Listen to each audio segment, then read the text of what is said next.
Mapagpalang araw po sa ating lahat. Ako po si Junella Bianca de Aguilar. Ito po ang aking Day 138 Devotion para sa ating 365 Daily Devotion na pinamagatang Sino ba ang tama? Roman Catholic or Protestant? At ang topic natin ngayon ay Historical Theology. Sabi po yung concept ng historical theology studies how believers across the centuries have understood God's truth. It connects us to the rich heritage of faith from the early church fathers, the reformers, from ancient creeds to modern confessions, while different eras brought different emphasis. One thread remains: Christ is Lord. This discipline reminds us that we are not isolated but part of a global, timeless body of Christ that, despite differences, seek to know and glorify the same God. At ang Bible verse po dumatagpuan sa Ephesians chapter 4 verses 1 to 6.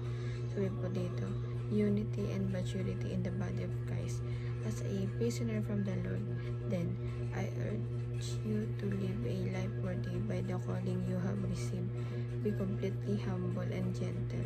Be patient, bearing with one another in love. Make every effort to keep the unity of the Spirit through the bond of peace. There is one body and one Spirit, just as you were called to one hope when you were called. One Lord, one faith, one baptism, one God and Father of all, who is over and all and through all in all. Tagalog po ang pagkakaisa sa Espiritu. Kaya't ako na ilang bilanggo dahil sa Panginoon ay nakikiusap sa inyo na mamuhay kayo gaya ng nararapat sa tinatawag ng Diyos. Kayo maging mapagpakumbaba, mahinahon at matyaga. Pagparaya kayo dahil sa inyong pagmamahal sa isa't isa. Sikapin ninyong mapanatili ang pagkakaisang mula sa Espiritu sa pamamagitan ng kapayapaang nagbubuklod sa inyo. May isang katawan at may isang Espiritu, kung paano may isang pag-asa na para doon kayo'y tinatawag ng Diyos. May isang Panginoon, isang pananampalataya at isang bautismo.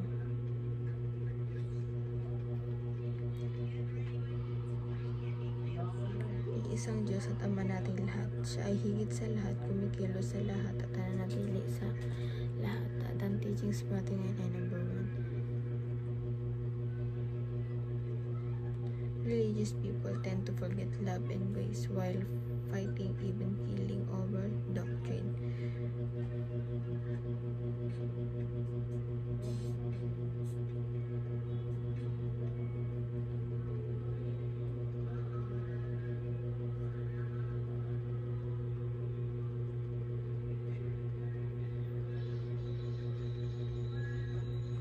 Kasi diba po yung iba parang nag-aaway-away pagdating sa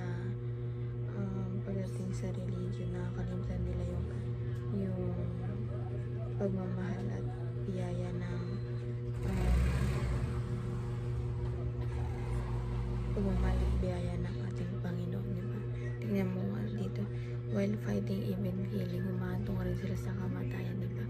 Parang pag na sarili most especially kasi sa politics din pag-iba, para pag nalaman nila ng pag-iba yung paniniwala mo or pananampalataya mo or disagree ka sa kanila, parang umano na talaga sa patayan, gano'n, away, parang ang lala na, parang religious sila pero din nakakalimutan nila yung pagmamahal ng biyaya ng ating Panginoon. Number 2, there is beauty in unity amidst diversity within Christianity. There is a beauty. Siyempre, may maganda talagang kahinatnan lahat kung magkakaisa tayo, kahit na magkakaiba tayo ng paniniwala sa iba't ibang bagay. Ang mahalaga lang naman alam natin at nagkakaisa tayo sa paniniwala sa ating Panginoon. Number 3 po, the church must preserve the essential of the faith through the ages. Ito nga po, iba, dapat tuturuan tayo ng church na kahit nga may pagkakaiba tayong, kunwari hindi niniwala yung bautismo sa iba, diba?